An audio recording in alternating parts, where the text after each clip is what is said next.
You're listening to Brigade Radio 1.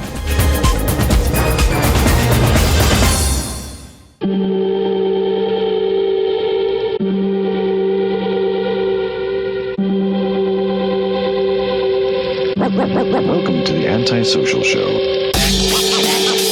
They're coming. They're coming. They're coming. They're coming to get you.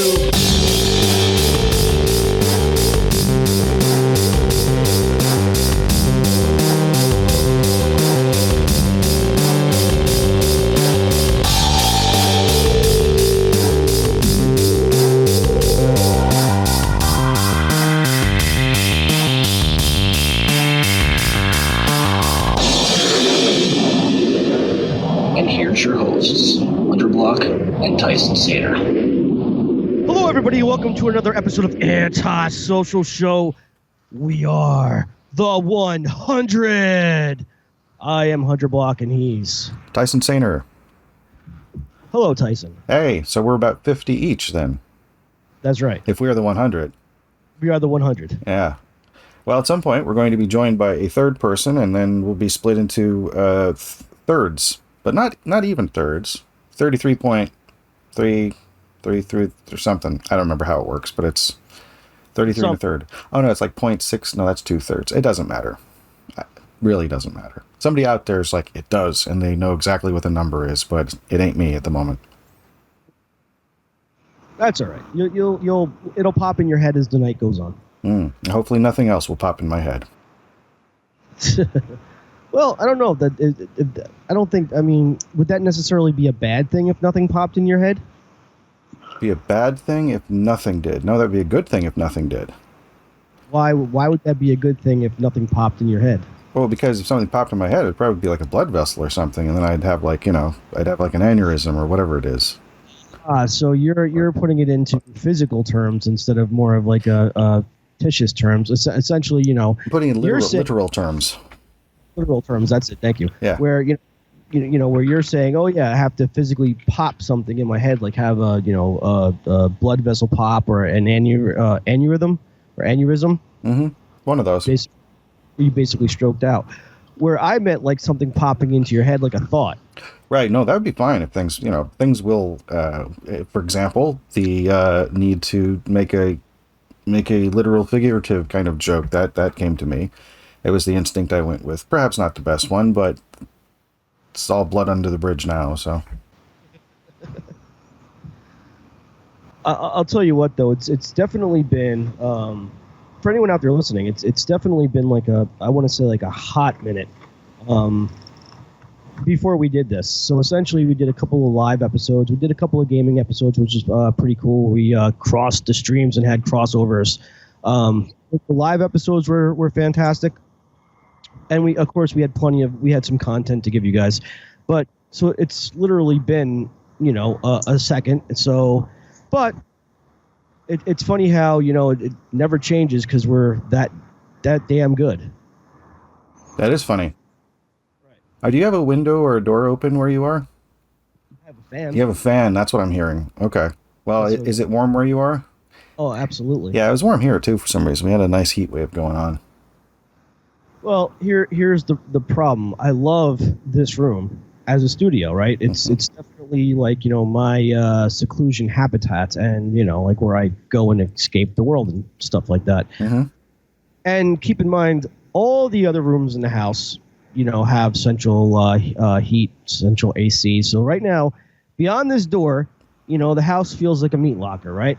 Oh, wow. So, yeah, right. Until you come into this room where there's no anything. And so it's really cold in the wintertime and really hot in the summertime. So I have to have a heater that heats the place up in the wintertime.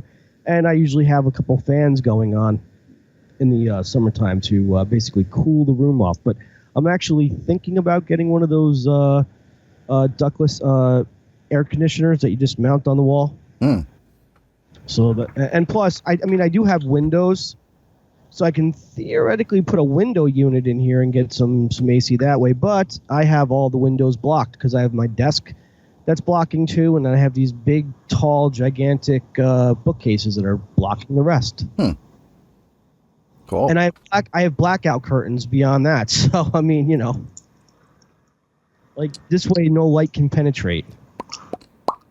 Well, it's good. I mean, if you don't want light to come in, then that's a plus. But you know what it was, right? So going back 2 years ago when we first got this place, I didn't have any curtains on the windows in this room, and it really felt like, and even though this goes out to my backyard, and there's obviously backs up to the woods, so there'd be nobody there, but it sure felt like somebody was there watching me. Mm-hmm. Well, that's never... Night. What? Said in the night. In the night. In the dead of the night. All right, let's see here. That sounds like an 80s kind of like a detective show or TV show called whatever I just said. I think you said In the Dead of the Night or something like that. Yeah, that's what I said. There was a television show called In the Heat of the Night, which was an adaptation of the the Academy Award-winning film In the Heat of the Night from, I think, 1964. Wrong. 1964. I believe so. Wrong. Starring Rod Steiger and Sidney Poitier. I always said Poitier because that's how I heard people pronounce it. So I've heard people pronounce it differently. But I still say Poitier until I'm corrected one way or the other. I could ask Google, but Google doesn't pronounce things with 100% of accuracy all the time. Well, dear listener, you basically understand what Tyson's telling you. He's like giving he's giving you guys an open invitation to discipline him if he's incorrect on the pronunciation of said last name, which I can't pronounce either way. So it's all good. So, what he's not requesting though is that you guys stand in a line with your legs spread, and he has to crawl in between your legs, and you guys get to paddle his backside as he's going, crawling a mile. Oh. That's not what he's talking about. Looks like some kind of hazing ritual. Yeah, that's right. Yeah, I'm definitely not asking for a hazing ritual. Nope. No, as far as I'm concerned, that's basically what life is. Oh, yeah.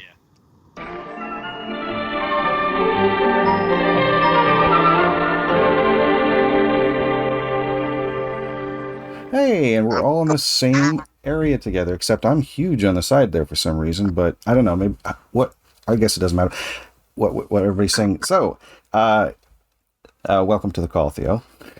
Hey, how's it going? Not bad. How are you tonight? I'm doing all right. So, ladies and gentlemen, joining us tonight for our episode number 100 is my brother, Theo.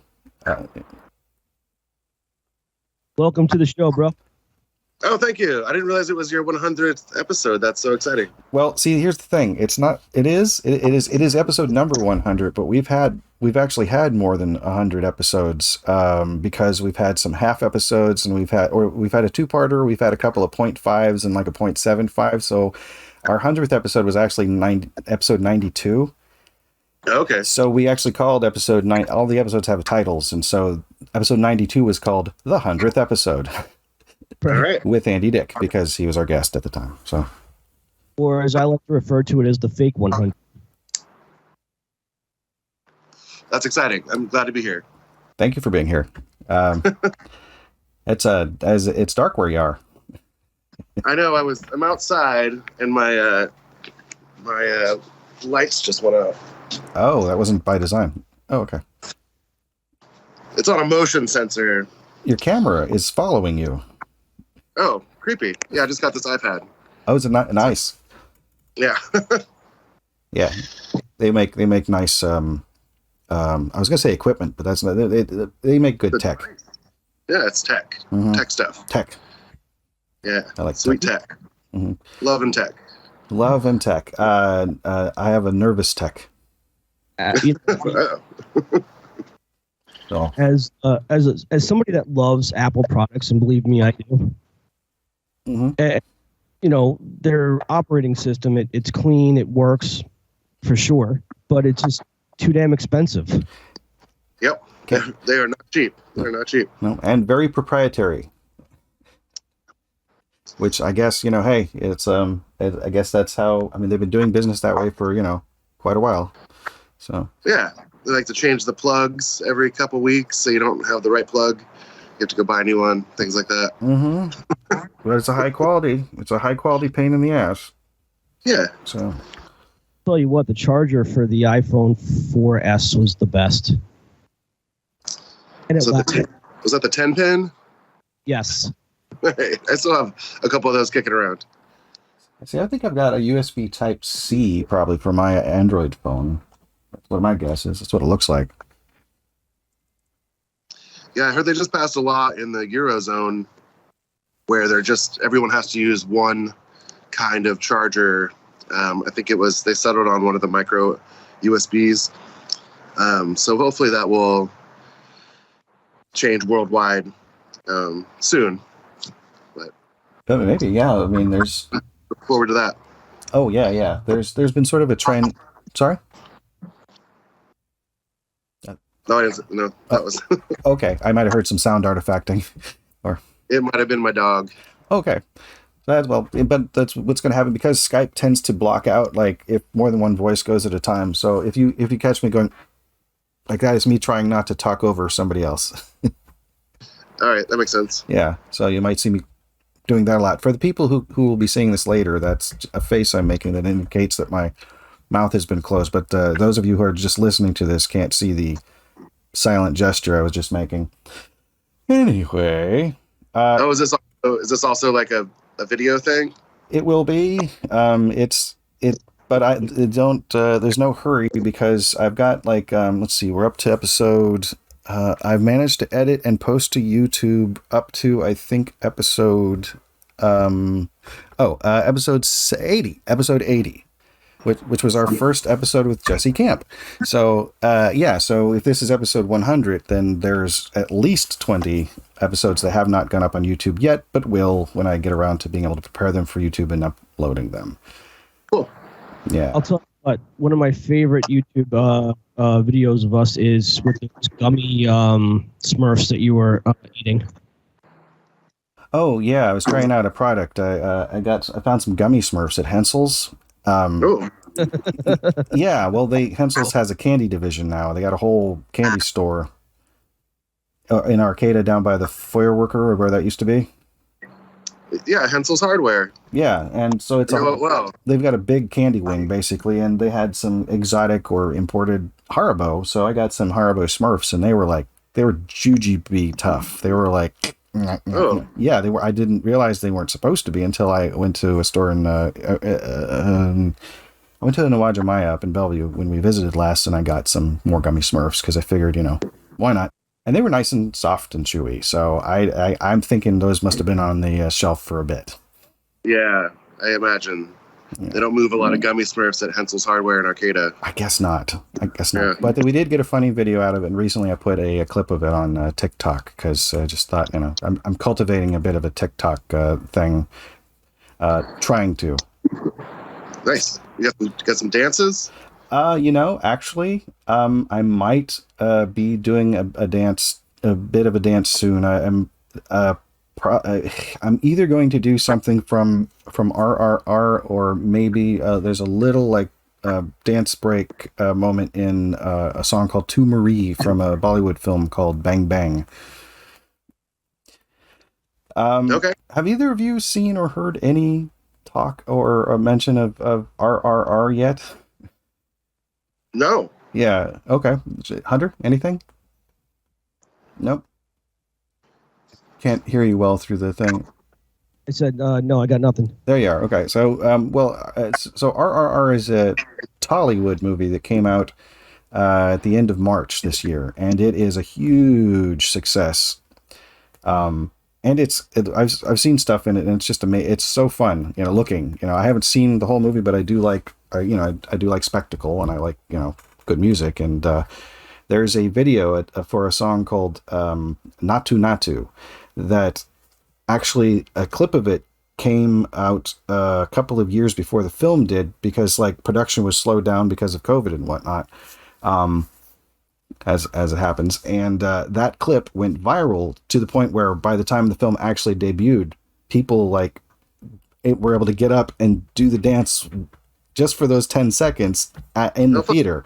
Yeah. Yeah. Yeah. Oh, you should see footage of people seeing RRR in the theater. Crazy. Just confetti everywhere and cheering and yelling. It's like they have a good time doing it, you know. Yeah. Sounds like fun. I want to go. Yeah, I wish I could find a place around here that, but it's probably actually safer that it's just rent it on Google or something. Yeah. So, Theo, what's going on with you? How's your life going? Oh, it's going pretty good. I started a new job a couple of months ago, and that's chugging right along. Getting married in a couple of weeks. Yeah. So yeah, that's exciting. Congratulations. That is very exciting. Yeah, you'll be there. I will. That's I intend to. Now listen, dude. When you're up there and you're about to say yes, just take a second to really think about this. Okay. Take a second to think about it, and be like, do I really want to say yes? You know, or I can say no. I could back out of this thing. I can be away. But No, we ordered some food. But definitely think about it. Okay. And say yes. All right. Well, you know, It's a big decision. it's huge. Yeah, it's huge. But it's great. I'm glad that you're taking the plunge. Yeah. Yeah, Feels right. after all this Feels right. time. After all this time in our lives, is what I meant specifically. Yes. So because there's a tradition we have on the Antisocial Show. I put together a quiz for our first time guests in a little game that I might have told you about already at some point. I can't remember if I did. Oh, I don't know. I love games. Okay. Yeah. Good. So I will go ahead and change it to my game show jacket real quick here. So I've got my I can take my earphones with me, I realize, because the thing plugs in on this side. So I will be stepping out of frame, but I will be right back. Please enjoy the view from my cave. Okay. Yeah, I've got Norman Reedus over. You can see him there in the. And as for people who are only hearing this, Hunter and Theo are seeing a still frame from a video game called Death Stranding. Oh, okay. The game looks phenomenal. It is pretty. Yeah. It's pretty interesting so far. I'll give it that. So let's see here. I mean, it's a unique experience so far. That's I think one of the biggest draws of it is that it's so different than what people expect from your average video game experience. So that's a welcome thing. Hey, it's my game show jacket. Okay. Great. Oh, so this game is called What Do These Mean Words Mean? Okay. A few years back, you might recall that we went to Powell's Books. Yes. Right here in Portland. In Portland, yeah. And I picked up this book called Depraved and Insulting English, which is backwards in the camera, but that's what it is. Okay. And it is a collection of words that are have been deemed over time to be impolite, and from A to Z, various ones. And I've picked out a few, and it's a multiple choice. So I'm going to say the word. I'm going to spell the word, say whether it's a noun, adjective, verb, that kind of thing, and then I'll give you 3 choices of what it might mean. And then, Uh-oh, I went dark again. okay. Let me know. There, and it just followed you again. Oh, really? It's interesting that it does that. I wonder if it's like because it actually sees wider than the aperture, and then like when motion goes, it's not literally looking, but it's virtually looking based on an area that it can already perceive. Does that make sense? Yeah. Yeah. Maybe maybe it became sentient. What was that? AI, dude. Artificial intelligence. Yep. Oh well, Maybe yeah. It's the ghost in the machine. Yep. It's like watching you, stalking you. Yeah. It's like, hey, where are you going? Where are you going? Hey, what are you doing? Because that's literally what it looks like on that. It's moving the. Well, it's okay. I don't know if it looks like that on your end or not, but from here it definitely looks like it's doing that. Anyway, is everybody ready? Yeah. It's tracking you when you do that. It's tracking you. Crazy. Yeah, it's kind of cool. So, first word is Tenesmus. Tenesmus. That is spelled Tenesmus, and it is a noun. It sounds like a transmitted disease. It sounds like what? It sounds like a transmitted disease. It does, kind of, yeah.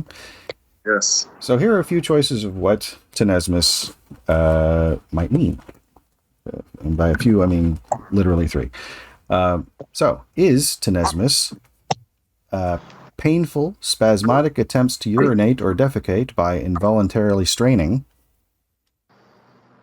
Is it nervous giggling in serious or dire circumstances? Or is it sweating in church? These are A, B, and C. Can you read the first one again? Certainly. The first one is painful, spasmodic attempts to urinate or defecate by involuntarily straining. Sorry, involuntary straining. What's involuntary straining? Let's say something really wants to come out of you, and you're like, oh, this is happening now. Okay. Oh, I think it's the second one. The second one being nervous giggling in serious dire circumstances. That's what Theo is saying. And Hunter, what is your answer? Yeah, I gotta go with B too. Hunter's also going with B? Yep. Okay. It is actually painful, spasmodic attempts to urinate or defecate by involuntary straining. Oh. That's what. I'm so glad I know what to call that now. Tenesmus. Tenesmus. So this is tenesmus. You know, it's funny if we actually mentioned that throughout the show, right? Mm-hmm. Like a few seconds time out just to mention that for no apparent reason. We can almost make that sound like we're actually doing a sponsor. It's weird. I thought you might be going there, and I was like, he's not saying it could be a sponsor, is he? And that would be funny. It was, yeah. It's sponsored by Tenesmus, antisocial show. It's like our fake sponsor. Mm-hmm. Like Henderson's pants for succotash. Alrighty. The second word. Oh, actually, no. Okay, well, that's all right. It's not all these words also have like whether used in a how they are used or whatnot, or it elaborates. So let me actually take a moment to read the further description of that, because these are usually what's the word I'm looking for? Amusing. So okay, as it says here, it's that bit about involuntary straining that makes tenesmus uniquely unpleasant to contemplate. And then in quotes, it says, Grace felt nothing but sympathy for her husband during his racking bout with tenesmus, but she had to admit that the constant straining had helped him work off more than a few unnecessary pounds. Whoa. Yeah, that really paints a picture. Unfortunately. Alrighty. Next word. Okay. Next word begins with an H. It is. Begins with an H? Mm-hmm. It is hygieolatry. That is hygieolatry.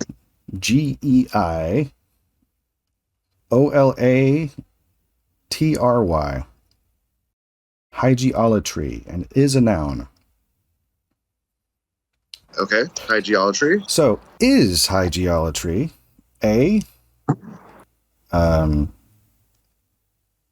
sorry, I lost my place on the thing here. There we go. A, hoarding used bathwater.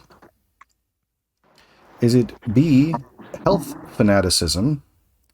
Or C, living in a swamp?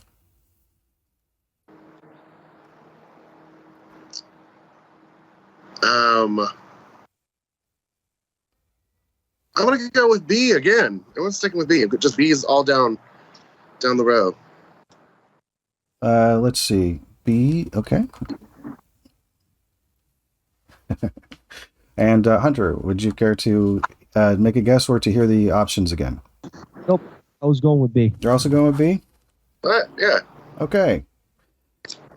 Congratulations. You are each tied. You're tied at 1. That's wonderful. Still anybody's game. Yeah, I was thinking like hypochondria. I don't know. Yeah. Right. Well, I'll tell you, it's fun coming up with alternate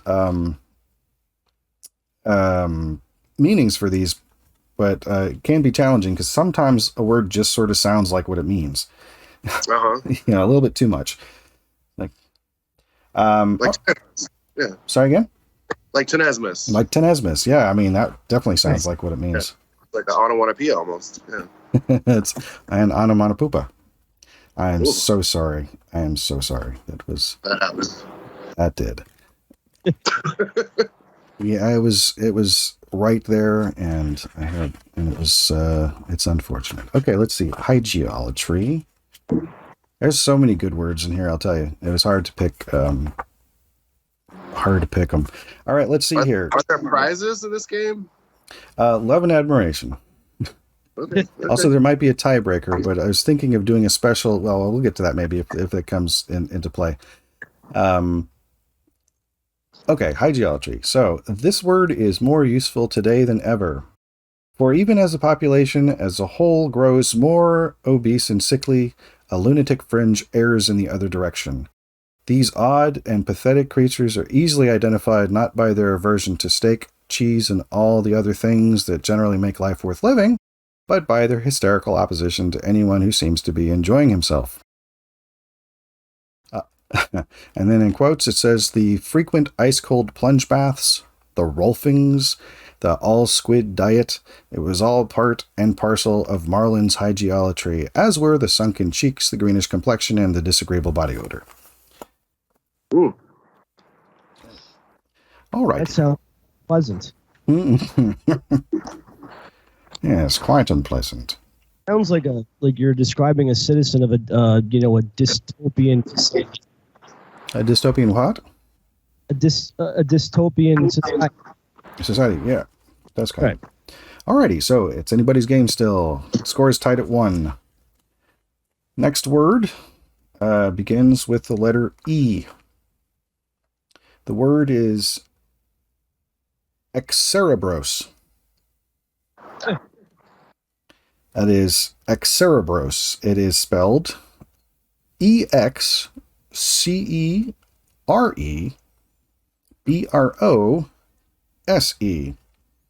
Excerebros. And it is an adjective, so it is a descriptive word. If you are referring to somebody as being excerebros, are you describing them as being A, overconfident, B, twitchy, or C, brainless? The brainless. I'm going to go with A. Hunter's got an early vote for brainless, and Theo is voting for overconfident. Am I correct? Yes, sir. Hunter gets a point, another point. Uh-oh. It is actually brainless. Excerebros. Yeah. That was my crap. There was my crap together tonight. That was your what? I said, now is my crap together or is my crap together tonight? Oh, your crap is quite together, apparently. I think there's a word for that as well, but I haven't come across it yet. So, yes, brainless. This word not only describes the scarecrow from The Wizard of Oz, but a significant portion of humanity as well, and certainly the bulk of our cultural output. Do not confuse excerebros with the remarkably similar excerebrate, which means to beat the brains out, although the one might very well prompt the other.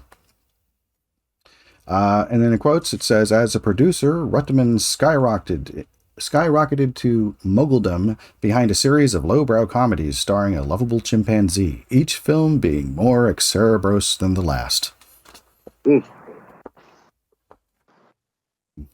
I'd watch it. Yeah. Chimp films can be kind of fun. Right. They can be. There's always kind of like this, it's a good thing they got him on a good day. Yeah. Yeah.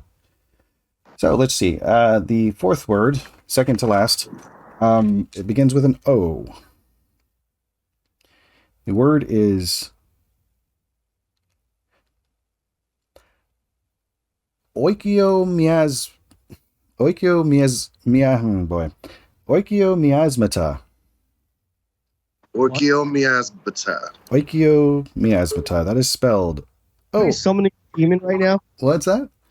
Are we summoning a demon or something? I think so. It sounds like an incantation. Yeah. It really does. Imagine like Christopher Lee in flames behind him and Oikiomiasmata. Say that word again. Oikiomiasmata. Give me the power, I beg of thee. Exactly. It sounds like, Theo, you remember Bedknobs and Broomsticks, right?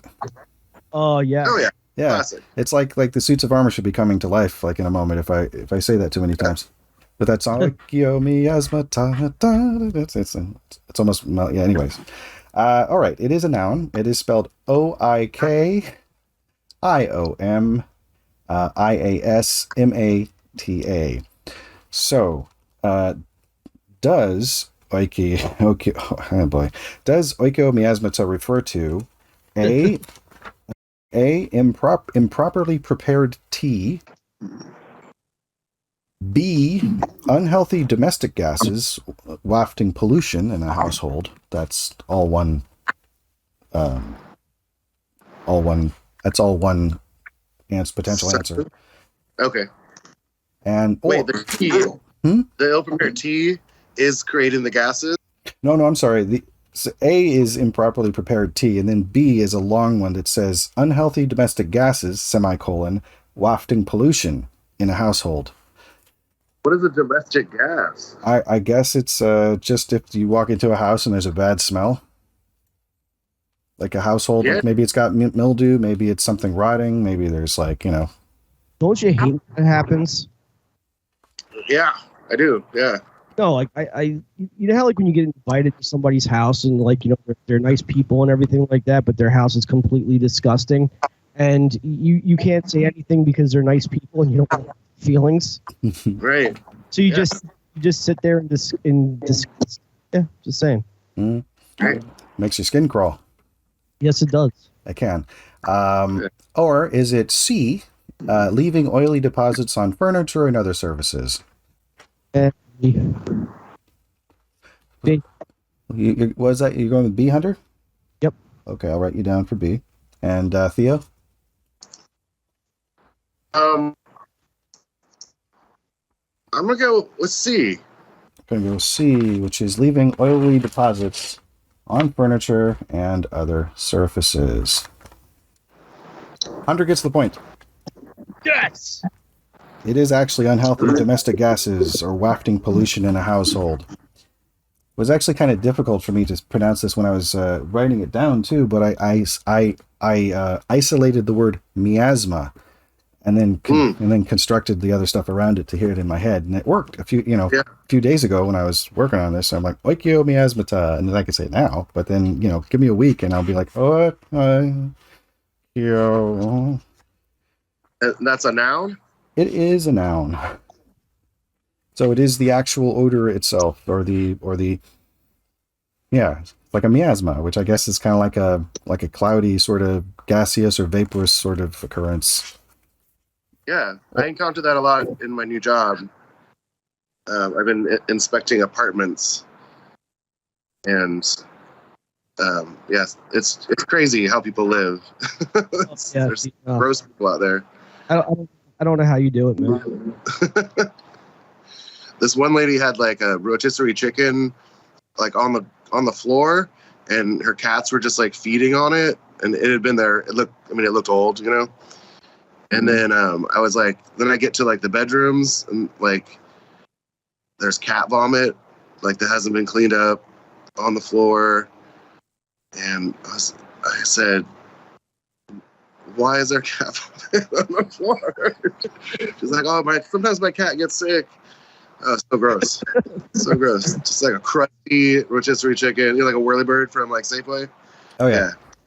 Well, I guess it's the most obvious answer is like, oh, how'd the vomit get there? Oh, it's not mine. Crazy. Yeah. Okay. I go, you should see the other cat. All right, so let's see. That is oikio miasmata. The odd-looking word oikio miasmata also possesses an eccentric definition: bad smells resulting from shoddy housekeeping. It comes from the combination of the Greek oikos, which means house, and miasmata, which means pollution. And it is more useful than one may think at first glance. I like it when they refer to a word as being useful. Quote, Christine couldn't live with the unbearable oikio miasmata any longer. Although it meant losing the silent battle of wills with her brother, she decided to take out the garbage. You were supposed to take out the vomit. No, you were supposed to take out the vomit. Yeah. I think it was your turn. We flipped for it. Here, paper, rock, scissors. You know what's funny about what you just said? No. That word went from being like something that you would use as an incantation to, this girl's living with a demon named whatever, however you pronounce that friggin' word, and she basically had to kick him out, taking out the garbage. That's gonna be like some, or maybe she got a Catholic priest to come in and do a blessing of the house, and he took out the garbage. Ooh. The pine soul of Christ compels you. Right. I'm more of a Fabuloso guy myself. Fabuloso. I've seen that stuff. I think I've seen it at Dollar Tree. It comes in Where you get it. It comes in like purple and stuff, doesn't it?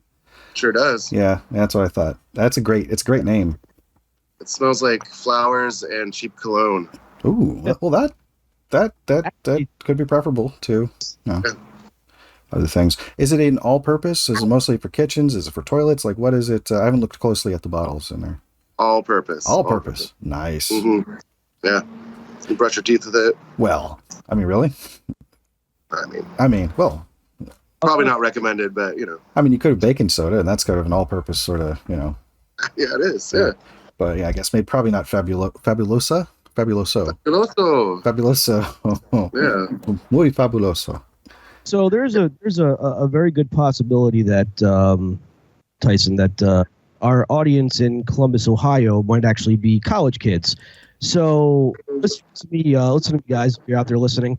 When you get excited about cleaning products, such as even myself, because I love going to Bed Bath & Beyond and whatever else, and that's when you know you're an official adult. When you actually get excited for accessories that go into your kitchen and cleaning products. Yep. So enjoy this time while you have kids. Party, drink, do whatever you got to do. Right. It's a fair point. Here, I agree. Yeah. Adulting is an interesting beast. You got that right. You got to be responsible. Yeah. You got to put up with things that you never thought you'd be able to put up with on a regular basis, and with barely a. And pay taxes. Mm-hmm. And buy a bed frame. Like the mattress doesn't belong on the floor. Just anything. Oh, yes. Get that mattress up off the floor. That's when you're adult. Yes. Bed frame indeed. Or when you get excited because you're growing a garden in your backyard. That's always nice. You had chickens for a while there, didn't you, Theo? Oh, I still have chickens. Oh, yeah. Good. Are they, well, they're not all the same ones, obviously. No. How many of the original Golden Girls? The first four, the Golden Girls are all gone. And then, oh man. Mm-hmm. There's usually more motion out here, I guess. And then the second four I got were named after the Living Single Girls. You remember that show, like the original Friends with Queen Latifah? I'm forgetting all their names now. Like, was Tisha Campbell on there, or? Oh, I don't remember, but I'd stop naming them is the point, because they're not really pets, and sometimes they just disappear, or like possums like to just like kill chickens. Like they kill them, but in a weird way they just like take their heads off. Oh. And then and I think raccoons just abscond with the chicken. And so these ones have been here a while, but you never know. Well, you know what you got. You know what you got to do. What's that? Well, my house backs up to woods, and that backs up to a state park. So we're very much in the country here, like the deep country, and we're gonna get chickens. But at any given time, a wild animal could come from the out of the woods onto the property, and let's say snatch chickens when we get it. Mhm. So to solve your problem, you got to get yourself a 357 Magnum, right? Yeah. So if the varmint start knocking off the barn animals, you start knocking off the varmint. Yeah. Boom. Or traps. Poisoning. Fuck off, possum. Yeah. Yeah. Here's Play Dead for real. I'm kind of in suburbia a little bit, but there's coyotes and some other critters, but I fortified this chicken coop, so it's impenetrable. So the girls are sleeping safe tonight. Well, good. And how many are there? Is it another round 4 or? I have 4. Yeah, I have 4. Keep 4 at one time usually? I think that's the legal limit in Portland. I was going to ask. Yeah, and you can't have roosters. Oh, no, because I imagine you'd have to have some kind of farming license or something. But they're allowed, Oh. We do. Oh, we yeah. have roosters in the neighborhood, and yeah, I can relate to how annoying it really is. Yeah. I think we used to have roosters near us when we lived back in Arcata in Pacific Manor or whatever the hell the area was called. I'm pretty sure we would hear a rooster, or maybe we heard roosters when we were living over on in the Red House on Spear. Yeah. Which is no longer red. They really do wake up at dawn and bark their heads off. Yeah. Mm-hmm. Yeah.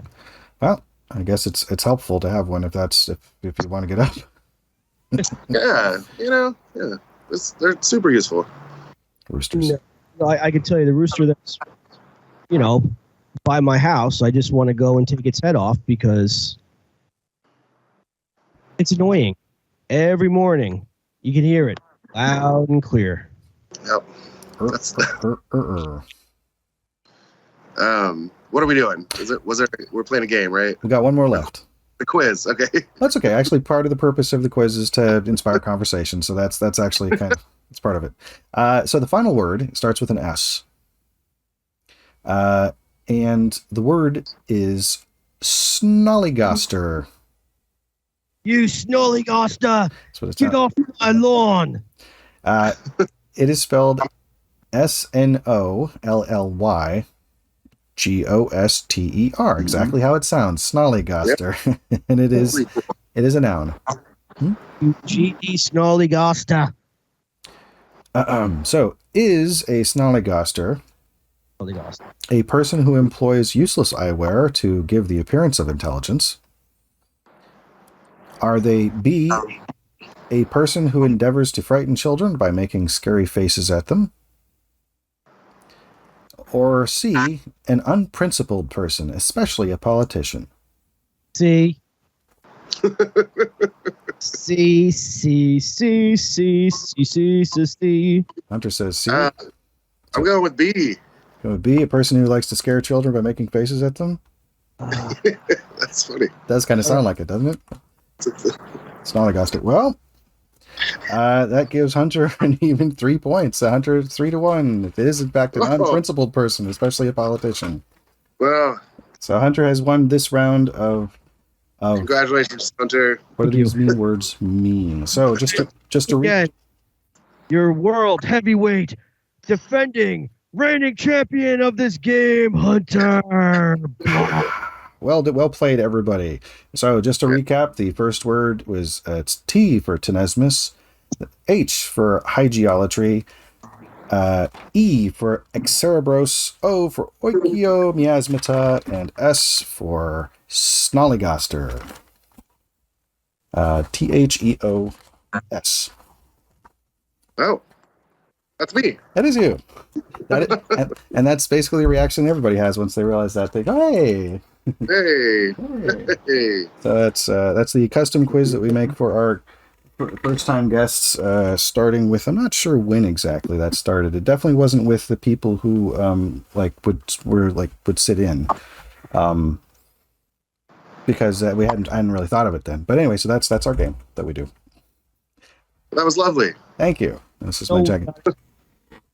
We got to bring Erica Curry back from Trashy because the last time she played, she spat on my ass and sent me home. So I need a chance of redemption.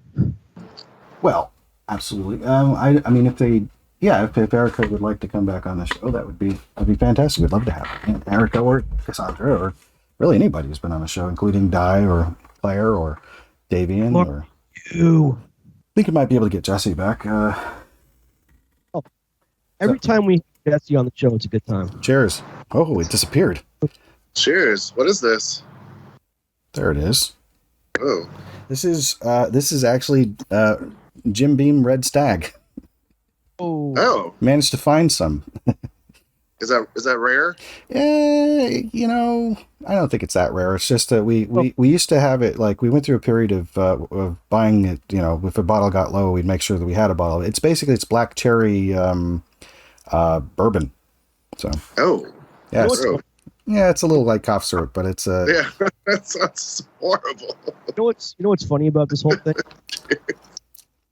is that Tyson and I are actually swapping. We're swapping places tonight because usually I'm the one that drinks. Oh.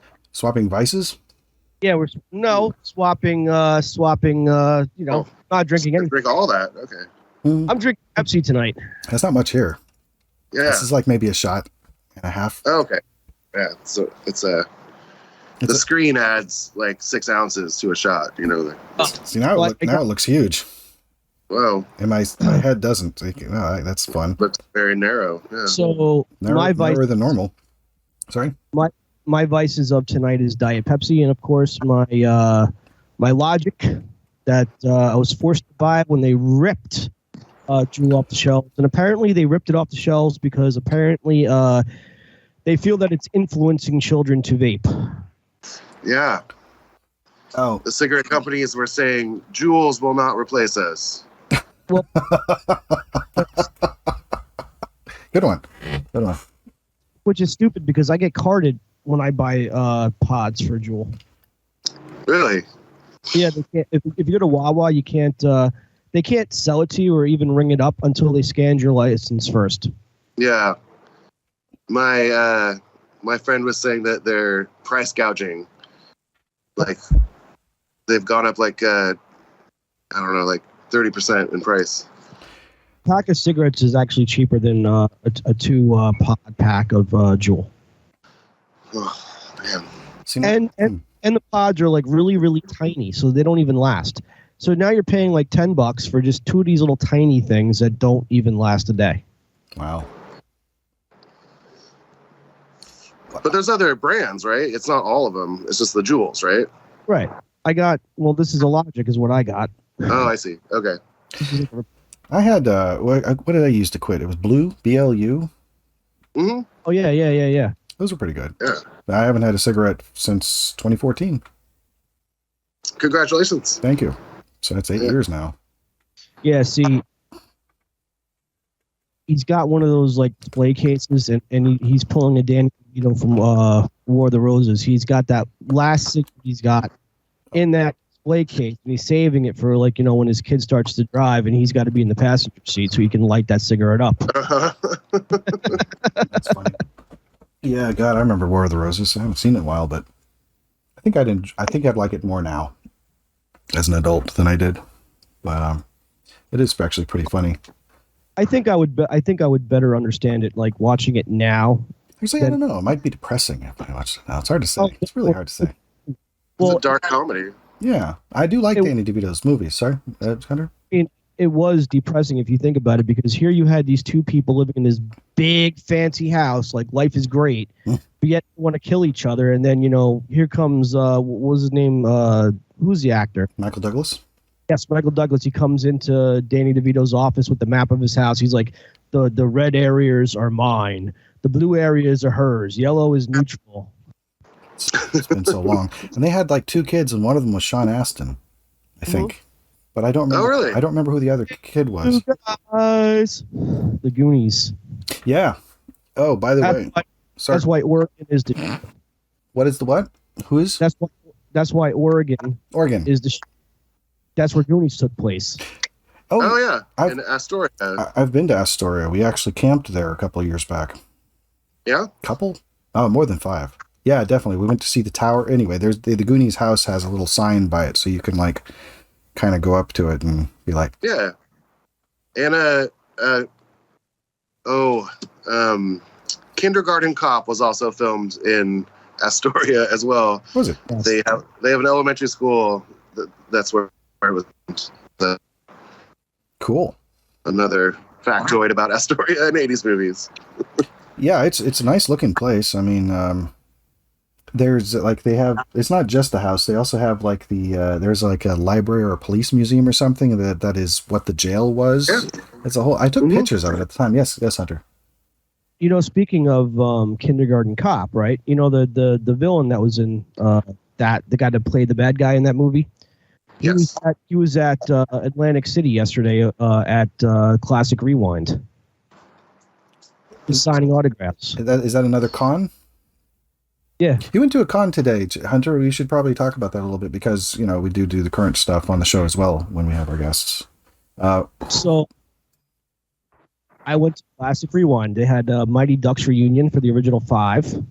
Oh, that's awesome. Yeah, they had her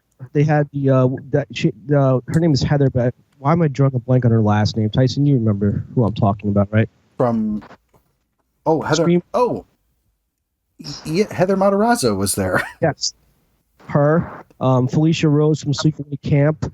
The actress who played April O'Neil in the live-action Turtles movie. Oh, sweet. I only saw that once, but that's cool. That is cool. Who insisted my name was Heather and not Hunter. But hey, it's cool. She was tired, whatever. Yeah. I've met a man named Heather. Hey, I knew a dude named Carol from North Carolina, so it's possible. Whatever. Yeah. Well, heather is a type of grass, isn't it? Or I guess. it's like wheat or straw or something, or flowers or something. Like it's a plant of some sort. They're gray, like that kind of flecky gray sweatshirt. Could be. You know what I'm saying? All right. That sounds like an inside joke. Just Overall, pardon me. But yeah, what else happened at the overall, it was Classic Rewind? It was overall it was a nice experience. The guy that owns Classic Rewind, who sets all that stuff up and has like the vendors and the celebrities come, he owns PA HorrorCon and NJ HorrorCon. So I've been talking to the guy on Facebook for a while now. So I want to get him on the show because it's completely fascinating. Owning these cons and just having all these different people come under one roof. But you also got to be prepared to spend money when you go to these cons because you're going to want everything. Uh-huh. So, Felicia Rose. Now, Theo, I saw Sleepaway Camp fairly late in life. Did you ever see Sleepaway Camp? Sleepaway Camp. Yeah, that's probably I don't a know. no. I probably have. Okay. You'd know it if you saw it. It's pretty iconic cult horror movie. Yeah. Oh, yeah, absolutely. 1983, I think it came out. Okay. Yeah. I've seen a bit of the films of that era. Certainly. It takes place at a camp for children.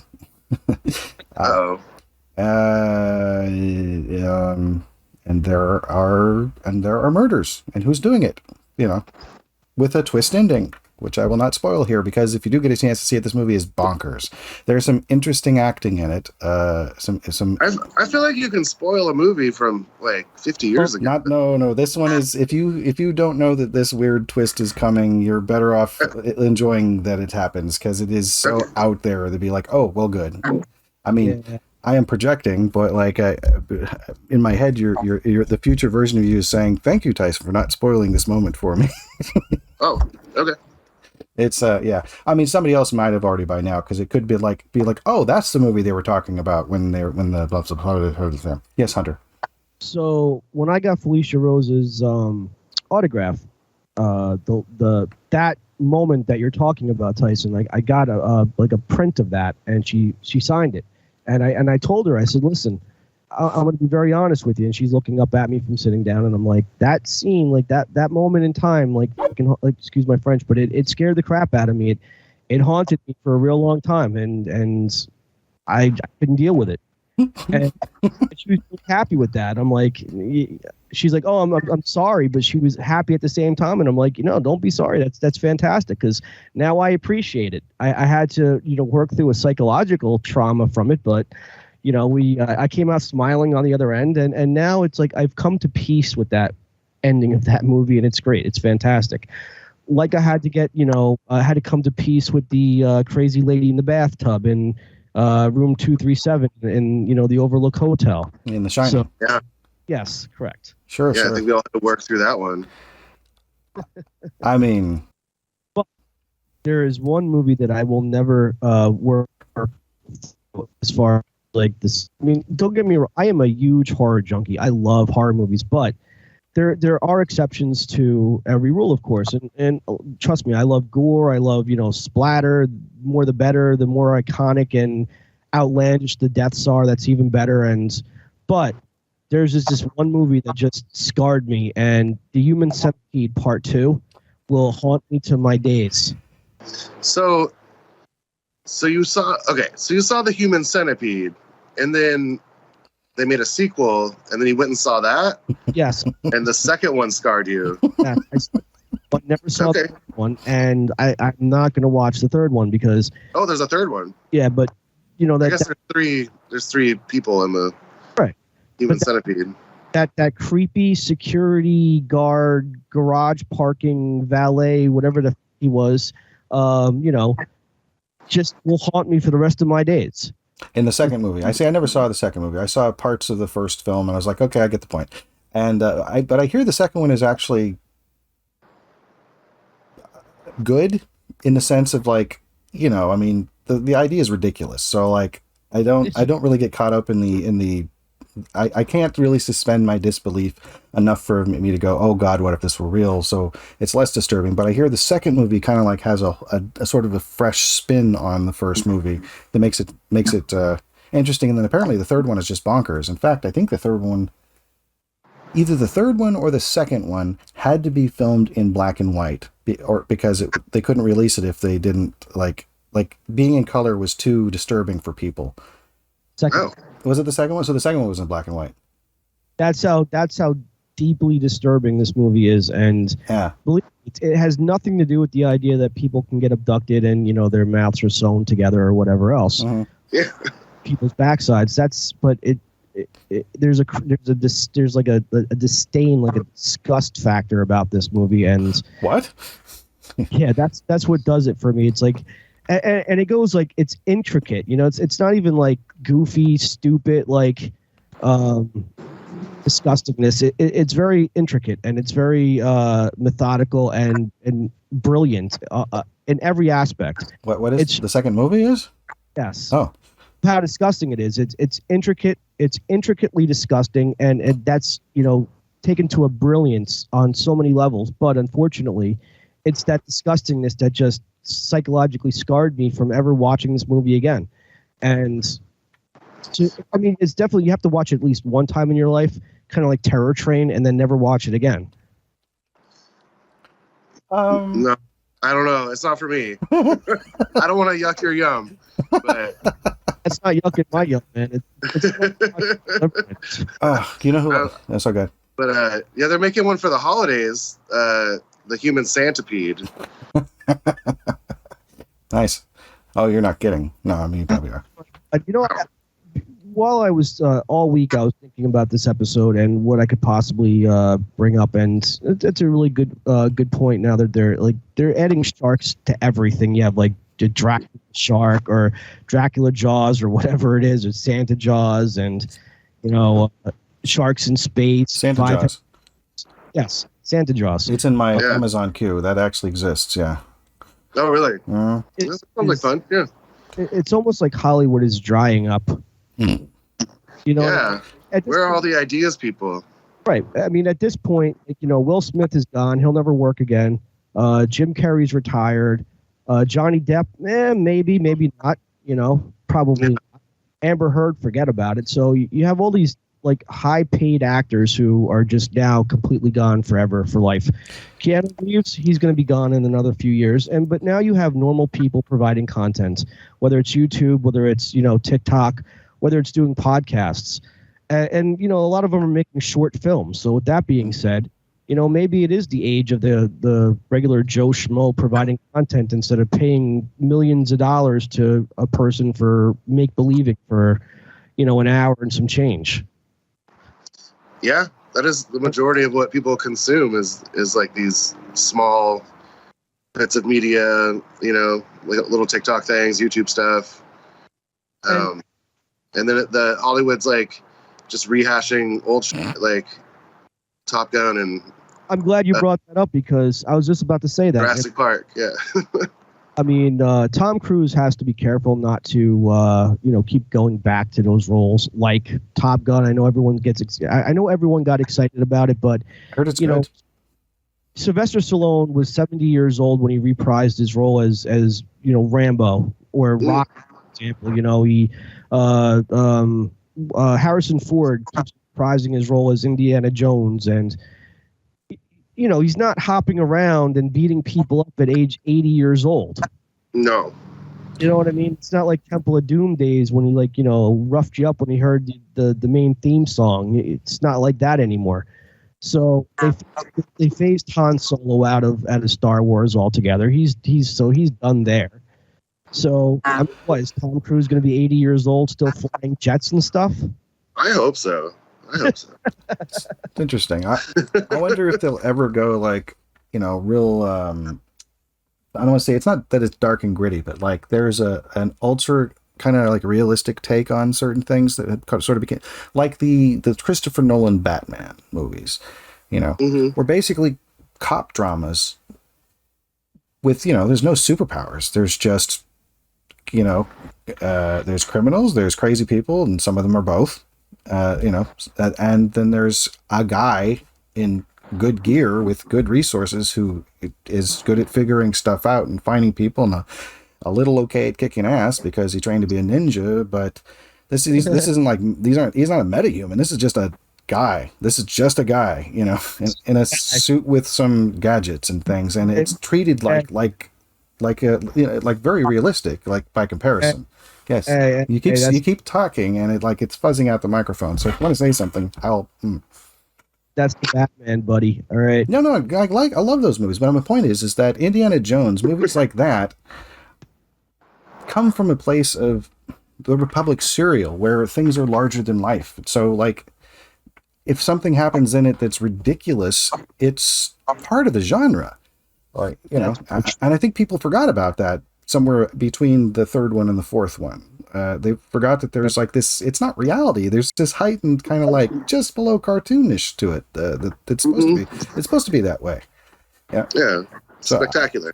Right. Yeah. Oh, don't get me wrong. I love the Indiana Jones movies. Absolutely do. It's totally In fact, my favorite one was The Last Crusades. That happens to be my favorite one. But here's something that I learned from watching The Big Bang Theory, which kind of puts a new perspective on Raiders of the Lost Ark. Okay. Is at the very end of this movie, either way, you take Indiana Jones out of it, the Nazis' faces are still going to melt, and evil's going to get conquered. Indiana Jones has nothing to do with it. He doesn't even have to be in the movie. So he barely slows him down, is what you're saying, basically. Correct. First of all, he didn't handle anything. They handled themselves when they opened the Ark of the Covenant. Yeah, he kind of just gave it to him. Right. So evil was punished, and Indiana Jones didn't even need to be there. He did not do a single thing to influence that movie. He took a couple of them out, but yeah, you're right. Anybody could have done that, I guess. It just, and also too, he's the Clarence Worley of that movie. Yeah. Right. But also to essentially sit there and say, if you go to the desert and put yourself at risk and start solving puzzles and crap like that, you're gonna find the cup of Christ, and but you can't leave the temple ever again if you want to have eternal life. Right. Well, that's the trade-off, I guess. It's still ridiculous. But yeah, no, sorry, I can't remember now. It's fine. Not a big deal. They should make another Tomb Raider movie. Those were good. Yes. I made a list of video game movies, a short list of video game movies that that I ranked by how much I remember about them. Because I realized that I remember a bit about Tomb Raider 1, so I think that's like in my... So I think it's like 5 video game adaptations into films I barely remember. And I remember Angelina Jolie. I remember Chris Berry from Red Dwarf is in it. Yeah. I remember Light. I remember Sled Dogs and Galaxy Bounce from Chemical Brothers.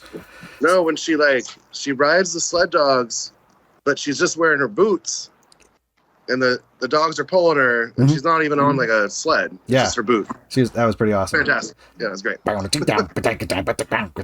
it's just a great song too from that one album that I had. Anyway, but yeah, that, and also her exercise at the beginning where she's in the harness and like doing her flips and stuff. That was cool. So I remember quite a bit about that film.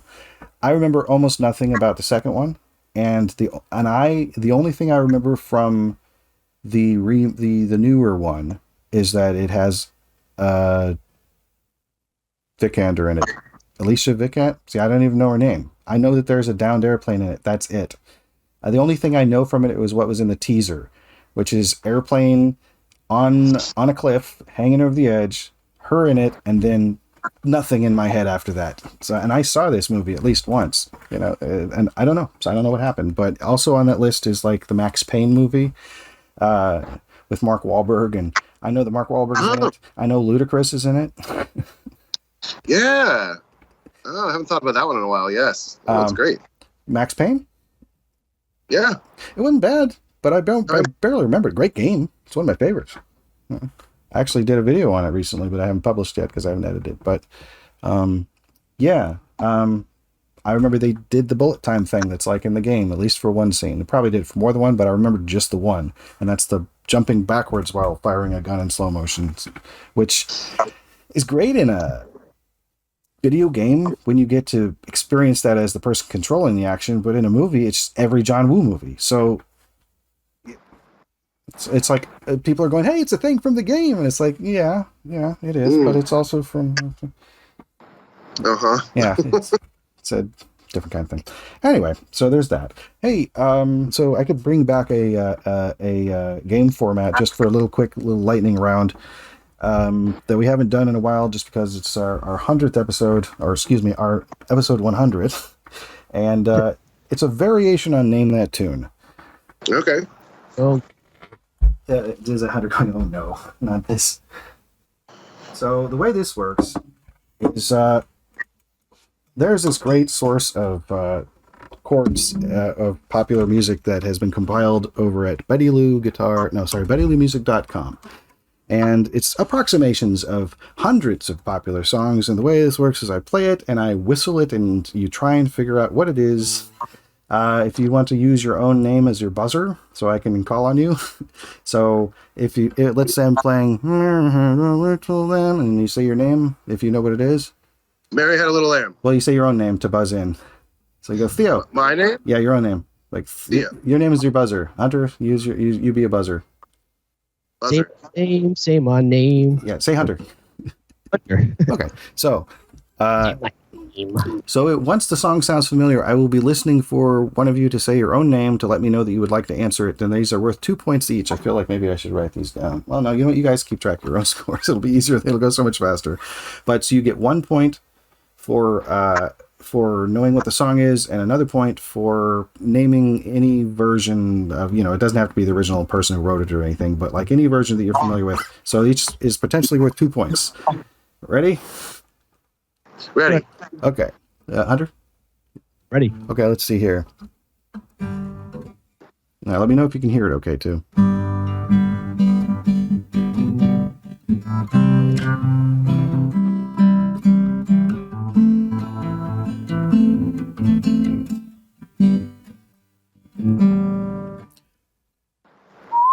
Too high.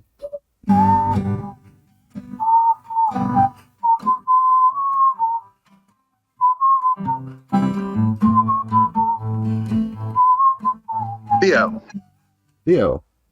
Air Supply, Lost in Love. Ding, ding, ding, ding, ding. That's That's 2 points to Theo. That's how that works. See? All right. Ready for the next one? Yep. Okay.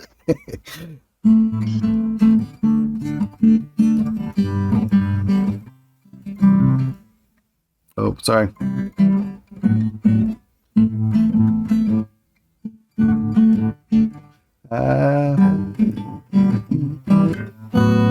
I don't think that's right, but anyway.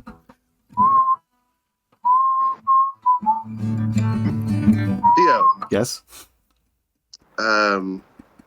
Take on Me by Aha. that's correct. 2 more points. You have 4 points. And This is my wheelhouse, Hunter. Sorry. Well, see, that's and to me, it's an excuse to play this ridiculous game, which is because this is how I am too. I hear something, I'm like, I know what that is. I know what that is. All right. Let's see here. Okay, here is. Everybody ready for the next one? yeah. Okay.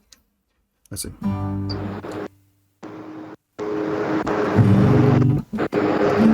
Okay, yes.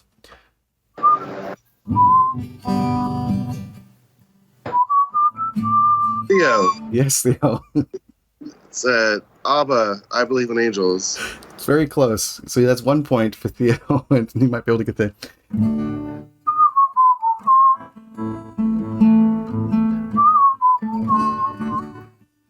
Oh, Theo, Yes, Theo. ABBA, The Hero Takes the Fall.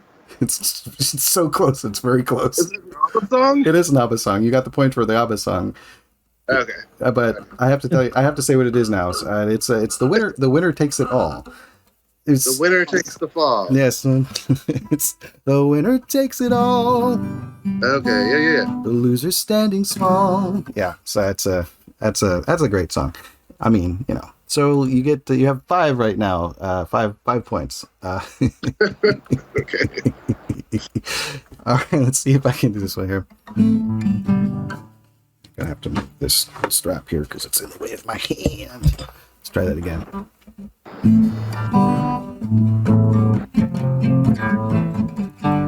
Also, I'm guessing some of how the rhythm goes on these because it's been so long since I've heard them. Let's see.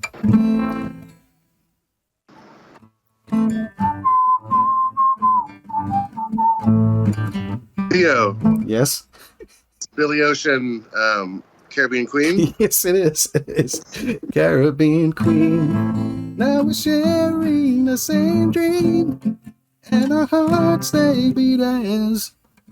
Doesn't he say something about painted on jeans? He does. It's actually the first line. She dashed by me in painted on jeans. Painted on jeans. Jeans. Yeah. And all heads turned because she was a dream. But if she was a dream, then they'd be asleep. Anyway. Well, I don't know. Maybe we're all dreaming. Maybe we're all dreaming. Okay. Shall I continue? Is this going well? It's going well for me. Is everybody still enjoying themselves? Not so well for me. That's okay. So I guess that makes 7 points for you, Theo. Okay, let's see here. Okay.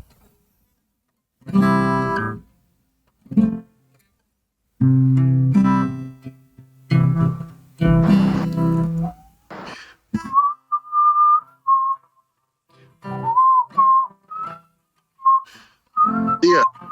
Yes. It's Carole King. Is it just called So Far Away? It is called So Far Away by Carole King, yes. Oh, I know that one too. I have that in my favorites on my YouTube channal. Damn. From the album Tapestry. Do I get a point for that? Sure, why not? That makes what is that, 10 now? Around 10 points? Okay, let's see.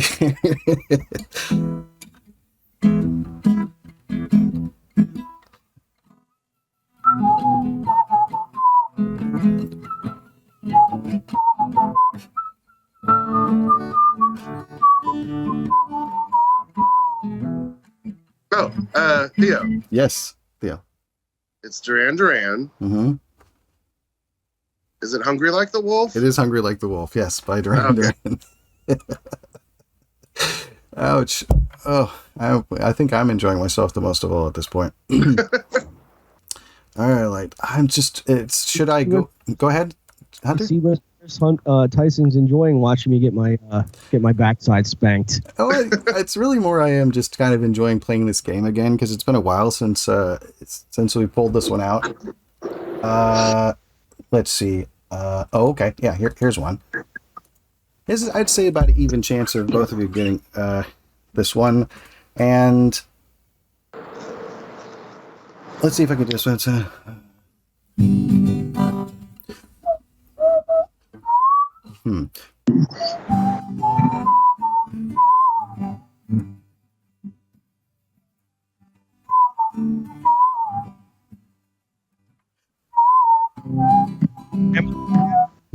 Hunter, you said your name? Is it Rambling Man? Is it who? What? Man. Rambling. It is not Rambling Man, no. That's right. Theo, is it Culture Club? It is Culture Club. Oh, Karma Chameleon? It is Karma Chameleon by Culture Club, yes. That makes I saw him a couple years ago. What's that? Oh, I saw him live a couple years ago. Cool. There's a really good video of him doing Starman by Bowie with like a choir backing him up. He's singing it and they're accompanying him with the additional singing.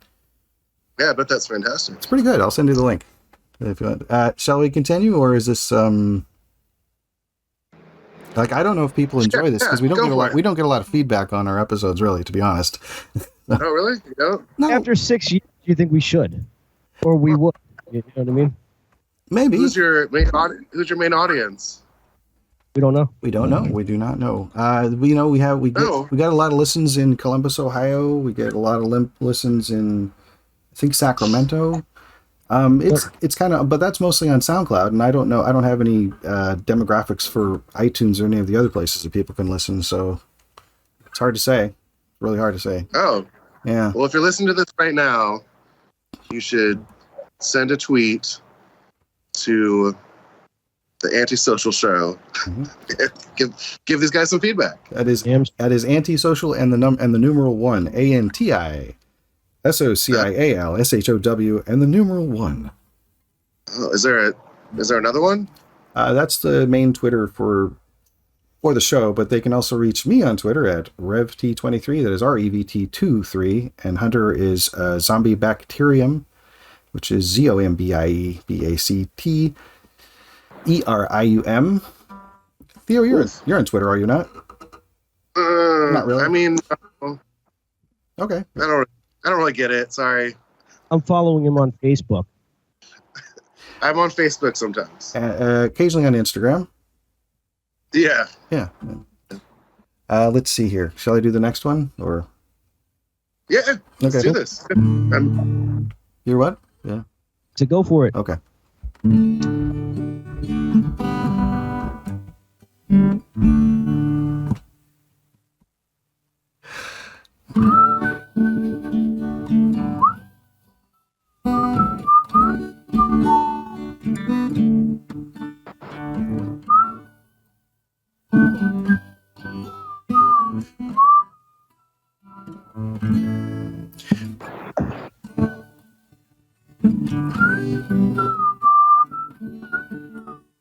Theo. Yes. It's Carly Simon. Anticipation. It is. Oh, just chasing after some finer day. Anticipation. And yeah, that's a great song. It's making me late. It's keeping me waiting. All right, let's see here. Well, there's stuff from the 80s, stuff from the 90s. Should I keep it in the pop category, or because I don't, it's not like I know every song or can do all of these, but I generally am sticking to ones that I kind of know what they sound like. Yeah. You know. Oh, you know. Godsmack voodoo. Well, you already know what that is now. Let's see if you can guess what this one is. Oh, okay. Well, no. Okay, here's one. Let's see how long this takes for anybody to know. Mm-hmm.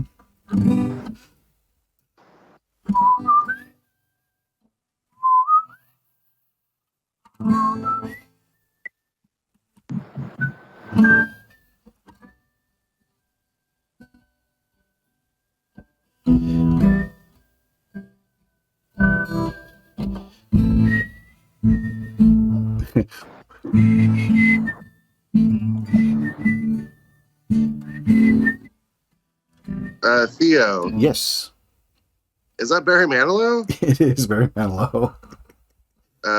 It's like Can't Live Without You or something like that, or It's close. It is Can't Smile Without You. Can't Smile Without You. Yeah. Live Without You is my guess. Yeah, there's actually gosh, speaking of, go ahead, Hunter. At least I got close to. You did. You absolutely did. Which in this is a rarity, but it does happen. Oh God, I don't even know if this one. No, this can't be the chords to it. Let's see here. Not even close. No, it's just that's not it. That's a placeholder. No, because that's the song I was wondering if there would be even something I could play on it. It has like so many chords that didn't even appear. The chords that appeared in this version of it were like it's either E, A, and B7. I'm like, no, there's like augmented fifths in this song. So let's see. We already did that one. Okay, let's see here.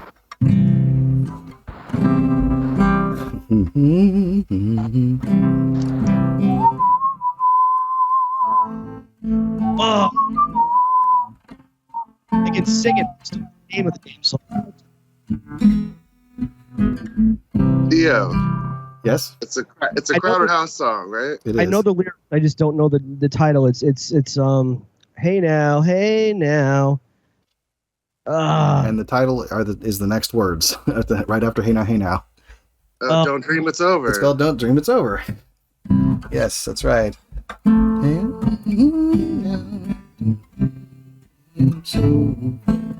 Yeah. Familiar with that song for the first time watching Stephen King's The Stand. Oh yeah, that song was in The Stand, wasn't it? Yes, it was. Now, That song slap. oh yeah, it's a great song. That song is absolutely always been kind of evocative. That's pretty much a nothing statement. It's like when you don't know what else to say if you just watched a movie and it's the person who like made the film and they'll be like, what did you think? And you can feel like it's all up there on screen. Well, you know, it's funny how brilliant Stephen King actually is. I wonder if he's walking through his house saying, "I told you I was right with the the super virus, and now we got corona." Probably, demanding accolades. Yeah, if I were him, I think he probably is more like, I told you Susan Collins was a moron. Because he was actually advocating against her for a few years now. Like I mentioned her on Colbert. He's like, she's got to go, and that was 3 years ago. So let's see here. Okay. Well, okay. This might be a little difficult because this could be a couple different groups. Okay. And that's not even the right. It's not the right chords. Here, it's this.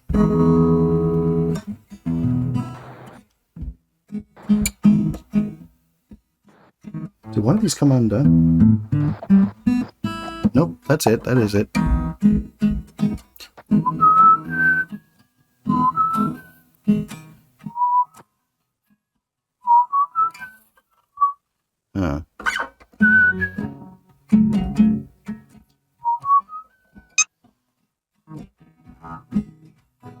That's an E major 7, by the way. Theo. Yes. It's Muskrat Love. It is. Which version is it?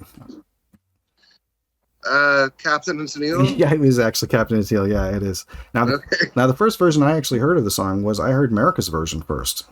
Yeah, America does that. Okay, yeah. And they do a great version of it too. I mean, I was like, this is a beautiful song. Yeah, it has some great chords in it. What's it about? Well, let's see. It's about a couple miles. Muskrat, candlelight, doing the town and doing it right in the evening. It's pretty. Oh, here it says it's pretty pleasing. Sounds like a late 70s TV show. A bunch of young people who live in the city and they work during the day and have a nightlife at night, and maybe they all kind of hook up and, you know, hang out and shit like that, like kind of like friends on the couch. Yeah. Sure. What is muskrat love? It sounds gross. It is kind of gross. Well, also it's okay. So they're named characters too. So it's like Muskrat Susie, Muskrat Sam, do the jitterbug down in Muskrat Land, and they shimmy. And then the off comment of, you know, Sam is so skinny. What's that? It basically means a couple of junkies are getting their groove on in a not so great neighborhood. The jitterbug. So right. Then it's and they whirl and they twirl and they tango, singing a jingle and jangle. And then floating like the heavens above. And then my favorite part is this D with a suspended fourth. Wrong. Looks like muskrat love. And it goes back into that E major 7, which is like, oh, that's gorgeous. I mean, that's, you know. Yeah. If they can float to heaven or whatever, that means that they're high. So essentially it's two junkies who are high who are having sex in the ghetto. Maybe. But there was a lot of white drugs in the 70s. Right. I mean, those are innuendos, and I just pointed them all out to you. You're welcome. Yeah. Thank you. Thanks for clarifying. Wait, what? Nibbling on bacon, chewing on cheese? That's not literal? Government cheese, my friend. Sammy says to Susie, honey, would you please be my missus? She says yes with her kisses. That's actually kind of nice. Anyway, okay, I think we could do maybe one or two more. Let's gonna marry a junkie except for a junkie. I mean, down in Florida, they caught two junkies living in an attic at Walmart for the past 5 years. But that was going back a few years ago. Living in an attic in Walmart. That's something. Yeah, you could do one. There's something there. Okay, let's see. Here's one. Taking you back to 1972.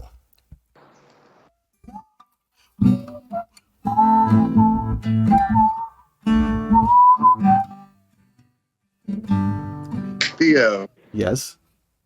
It Never Rains in Southern California. That is the name of the song. Do you remember who did it? No. Hunter, you want to steal? Oh, I'm lost. Albert Hammond. But that's a one-hit wonder. It Never Rains in California is an actual, literally, that's correct. It never rains in California. Never rains. You got those damn Jewish space laser Death Stars in space, and it's just setting everything on fire. Yep. Fire. Yeah. There's some weird conspiracy theories out there. Okay. Oh, I thought that was real. Right. Yeah. Of course. Just such a strange, like, I don't know. It's so out there. I guess I would say it's not as strange as ... but no, it's as strange as like the pineal gland thing, frazzle dripping, whatever the hell that is. Dripping sounds like an STD. It has something to do with like adrenochrome or something. Theo, you saw like Fear and Loathing in Las Vegas, right? I read the book. You read the book. Oh, that's right. Yeah, okay, that's cool. Anyway, what was that, Hunter? I saw the movie, I didn't read the book. I've seen the movie like a bunch of times. There's something really interesting about that film. It still sounds like you got the drips. You get, doctor, you got to help me, you know? Yep. Might be drips. Drip. All right, I think we could probably wrap it up in a bit if that's okay. If you like. Let's see. There's like one more here. Let's see. Here we go.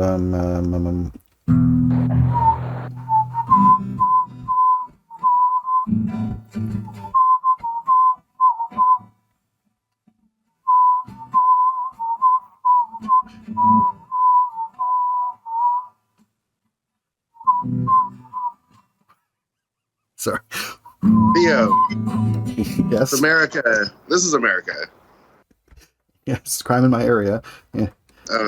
The band Yes. America, and the song is A Horse with No Name. It is a horse with no name. Yes. I've been through the desert on a horse with no name. It felt good to be out of the rain. Mm-hmm. How many times I've heard that song, I still couldn't get it. First time you heard the song, you what?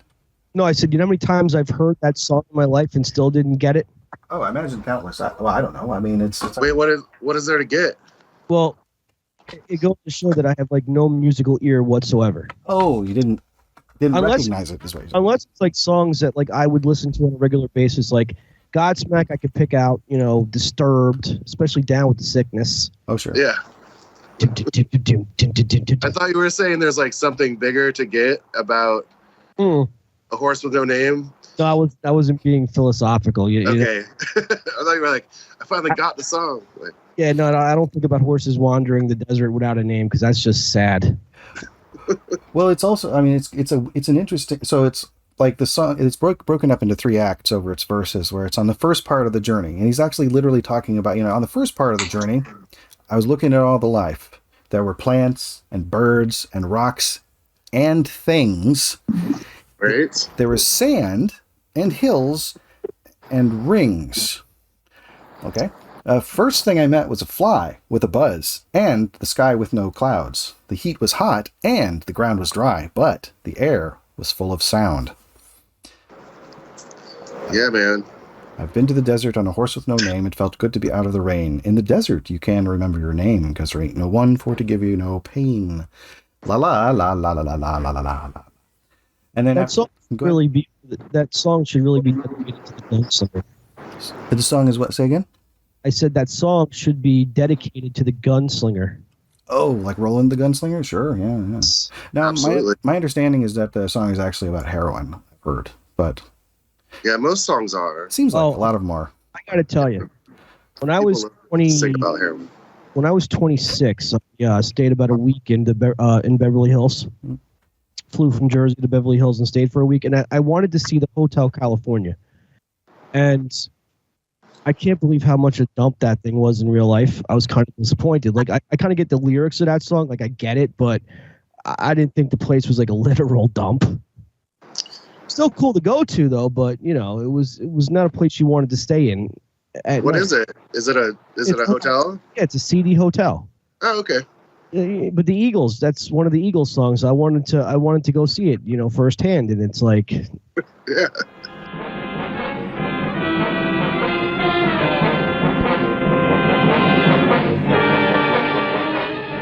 You really start to compare, this person to, let's say, Chunk from the Goonies, because you find out what a little, sorry Tyson, but what a little he really is when, hey kid, spill your guts and tell us everything. Everything. Okay, I'll talk. And he has a list of every bad thing that he's ever done in his life, including getting people sick at the movie theater. So yeah, he tells BS stories, and he's just a little, so I don't feel bad. He's kind of a little narc. It's so weird looking back on that movie and being like, well, I was younger than they were when that movie came out, and I'm quite a bit older now. But looking at them as younger people and being like, holy cow, they were really that young. Like, they all were. Even Josh Brolin was that young. Yep. That movie will stand the testament of time. It's a good one. Oh, and by the way, songs about heroin. Turns out the Velvet Underground song Heroin is actually about Santa Claus. Oh. No, it's not. It's not really. No, it's literal. It's about heroin. Yeah. Yeah. Yeah. I think Kid Charlemagne's about acid, or it's about an acid dealer. That's a great song. That track. Kid Charlemagne's. Yeah. That's a great track. Now that's got some hard chords. Let's go through Kids, it. just say no to heroin, kids. Just say no to heroin. Kids, don't do drugs. Don't do heroin. You'll do heroin, and then you're thinking that you're walking with your best friend through like a grassy meadow, and the sun's out, and everything's peaceful, and you're having an in-depth conversation with, your best friend. It's like the greatest moment you have ever had in your life. But now in reality, you're actually dragging a mannequin through a busted up old parking lot that, you know, the asphalt's cracking and the weeds are coming up and broken beer bottles. And that's in reality what you're really doing. So just say no to heroin, kids. Yeah. And it's all cut with fentanyl now. So just say no. Stay away from it. Say no to fentanyl, kids. Yeah. Oh, and say no to, oh God, what's that? Crocodile? No, it's actually something you can actually get over. It's a plant, and you get it from a dry flower shop, and you crush it up and you put it in a bowl and you smoke it. But it's supposed to be. I've seen videos on it on YouTube. It's hilarious, like what some of these people go through. Oh, is it sativa? No, wait. It's kratom. No. You're close. Salvia. That's it. Salvia. Salvia divinorum. Yes. So the first video I saw was a woman, like she's like 59 years old, and she's like, oh, and this is my first salvia trip. And her kids and I guess the girlfriend, they're all there watching her, and she's on the couch saying that she's seeing like these round, like pancake looking creatures on the floor and on the ceiling, and she's just like laughing, and she's not there. That's the thing. Like she took a step away. She's gone. Like she's sitting there, she's laughing, and she's responsive, but she's checked out.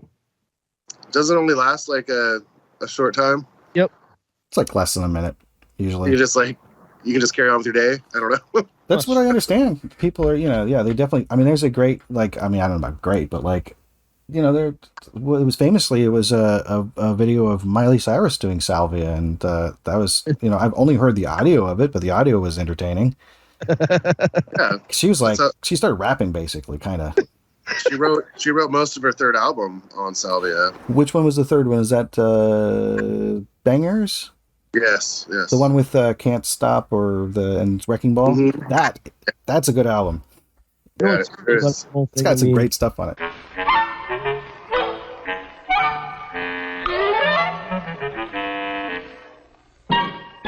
That was actually around the time when I started adding the bleeps, or the custom bleeps. So if you're just joining us for the first time, dear listener, thank you. Yes. Hunter had a very foul mouth, and everything was a curse word. And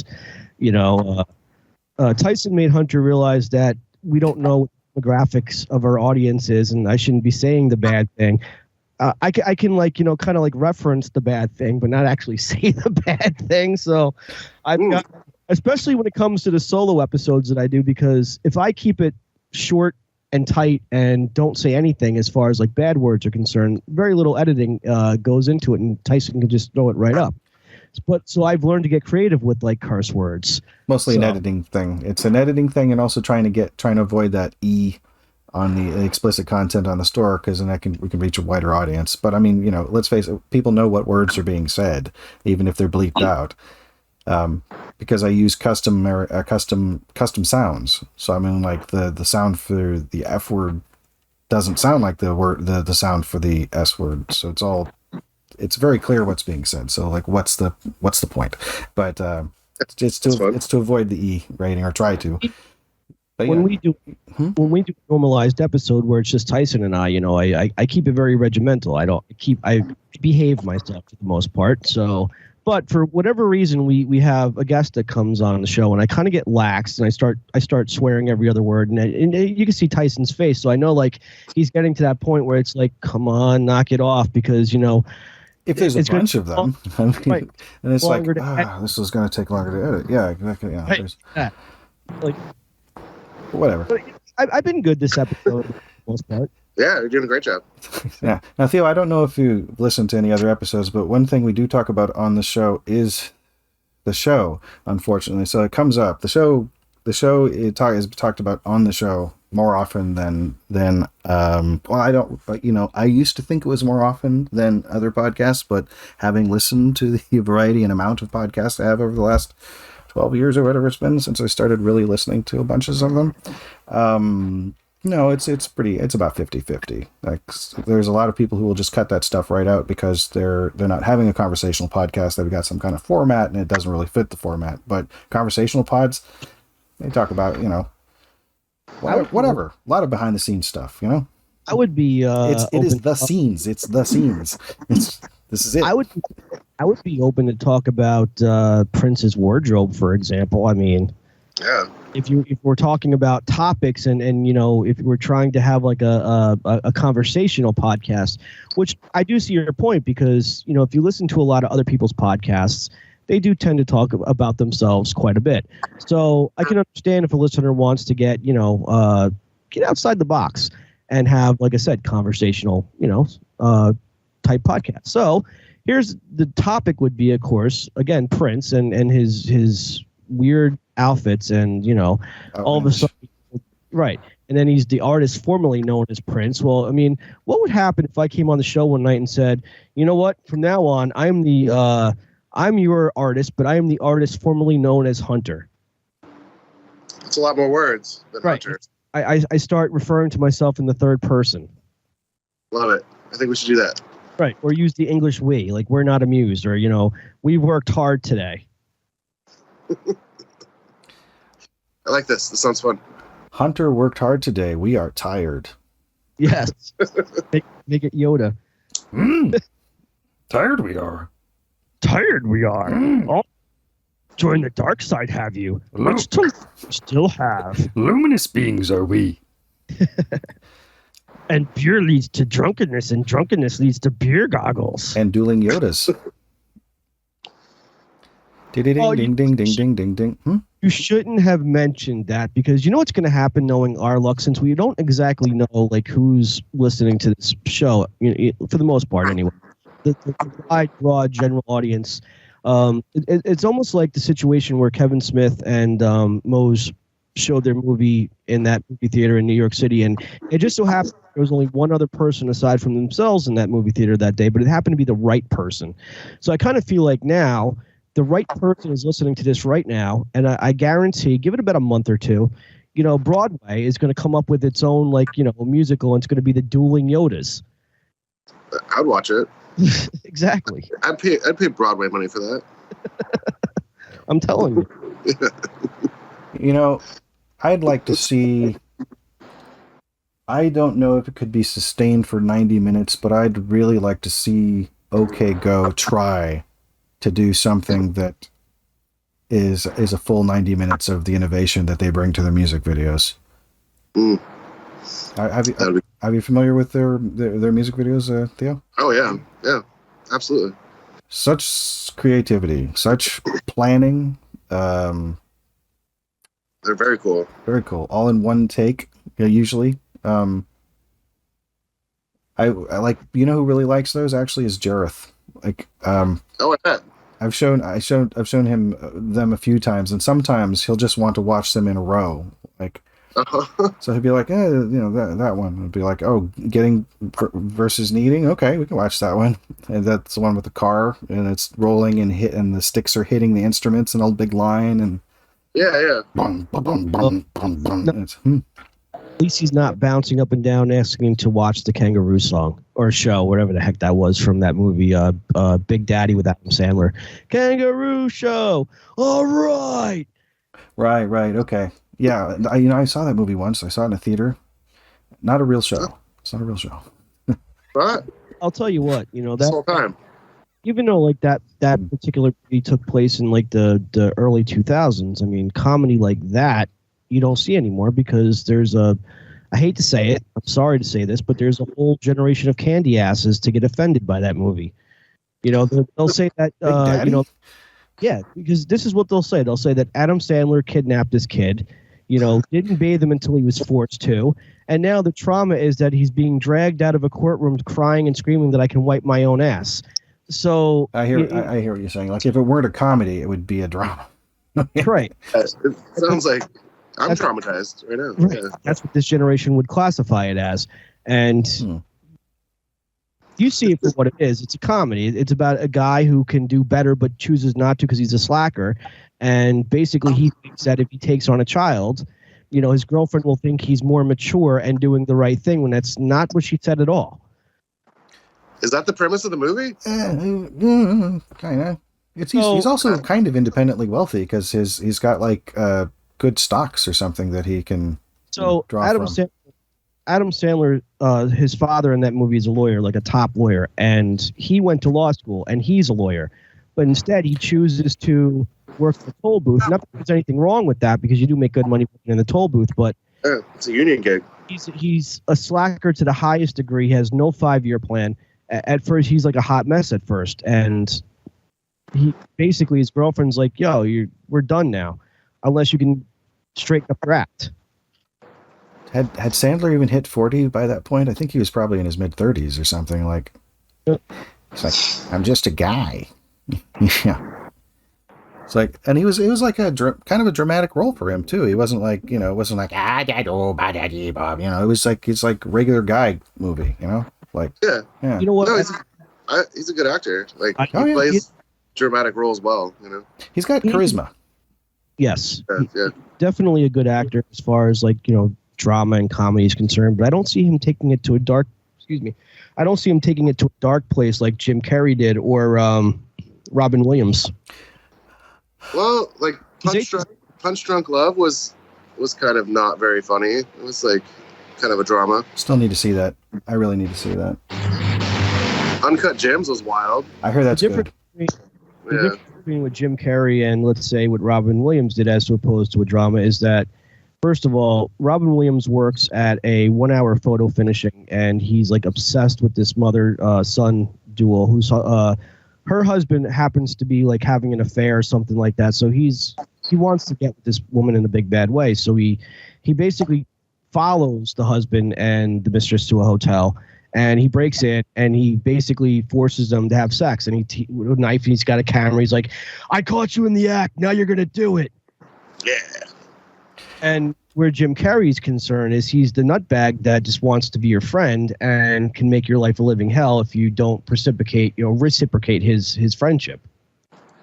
Oh, that's And the cable guy. yeah, that's interesting. So that's where you're putting. It's almost like you're putting Robin Williams from 1-hour photo on the same level as the cable guy. Where I thought you were going to go with the number 23. Actually, no. You actually put Robin Williams in classification with number 23 because that has a very interesting twist. And I think Jim Carrey actually took it darker in that one than he did with Cable Guy. Right, but if I was going to compare a dark Jim Carrey to if I was going to take Cable Guy and then find a Robin Williams movie that was more similar in tone, I'd have to go with Death to Smoochie. Yes. Mm. Which is much lighter, but still dark, but also funny. And a Danny DeVito movie. It was funny. So we've come It was full definitely. Did you see Insomnia? Robin Williams was. Oh yeah. Yes. He was the bad guy in that too. Yeah. That was another Right? Christopher Nolan movie, yeah. Oh, was it? Yeah. Nolan does good movies. He does. That was his second that was his one after Memento. So he did Memento and then Insomnia, and then his next one was like it might have been Batman Begins was the one he did right after Insomnia. Unfortunately, though, DC is slowly killing the Batman. Yeah. I heard the Batman movie was okay though. No. As far as like the way it was executed and had like that dark gothic type feel to it, very much so, and it delivered the message that it needed to deliver, where Batman was vengeance prior to him being for justice. Mm-hmm. So, but here's the problem. So it had nothing to do with the performance or nothing like that.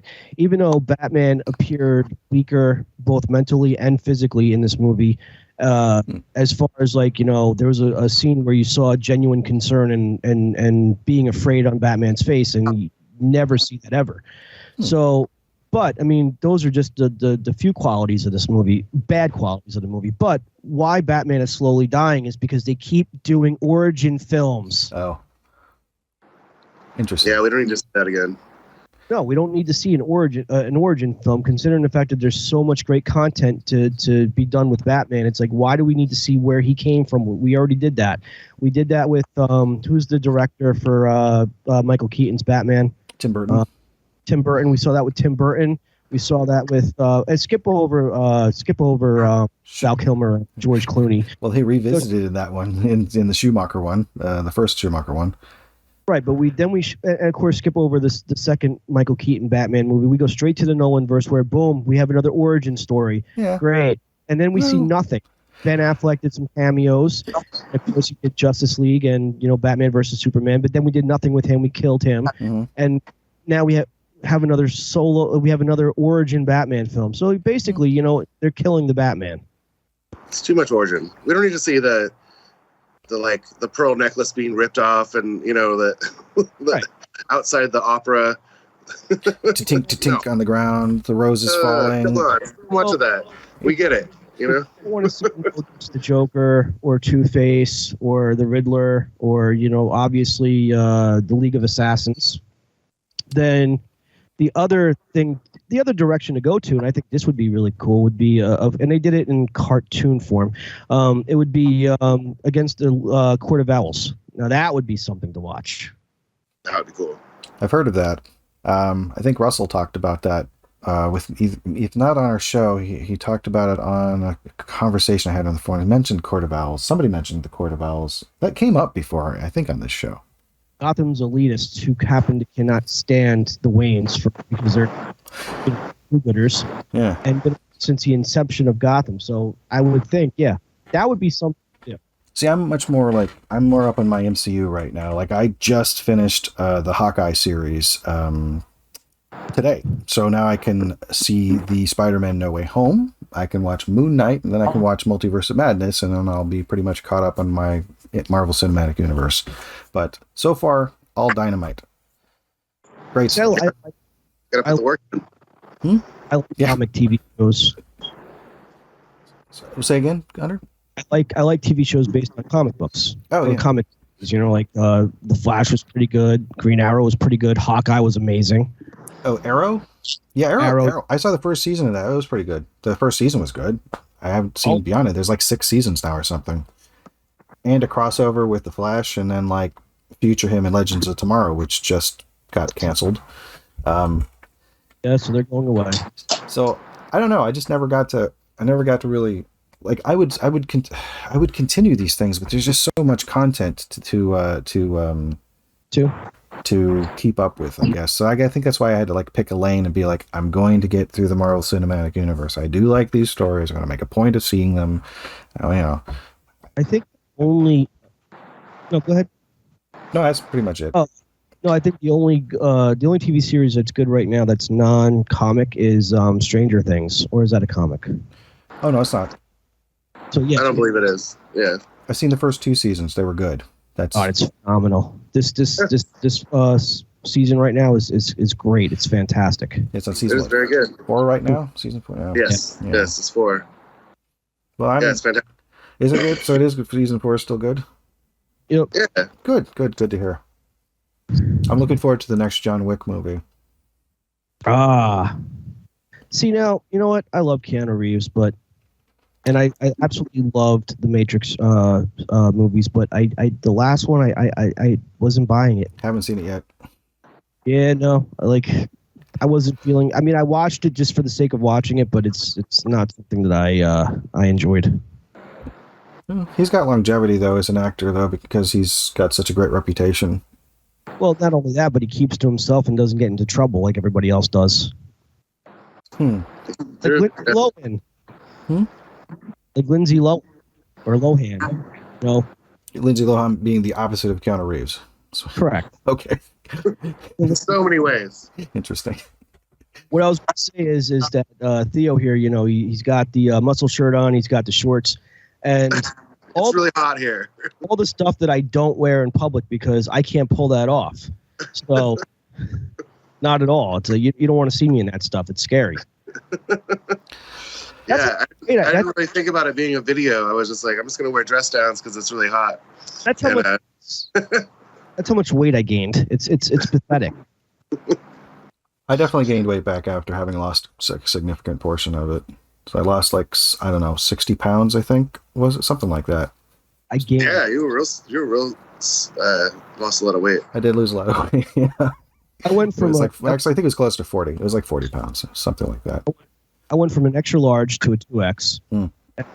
Like I said, I've been noticing lately when you go to these cons, you want to take like pictures of you and the person that's signing your autograph. So because you're paying for combo, so it's like $60. But I'm looking at myself in these pictures, and Yeah, I gotten pretty damn chunky, and I don't like it. So it's I love to eat, so that's my dilemma.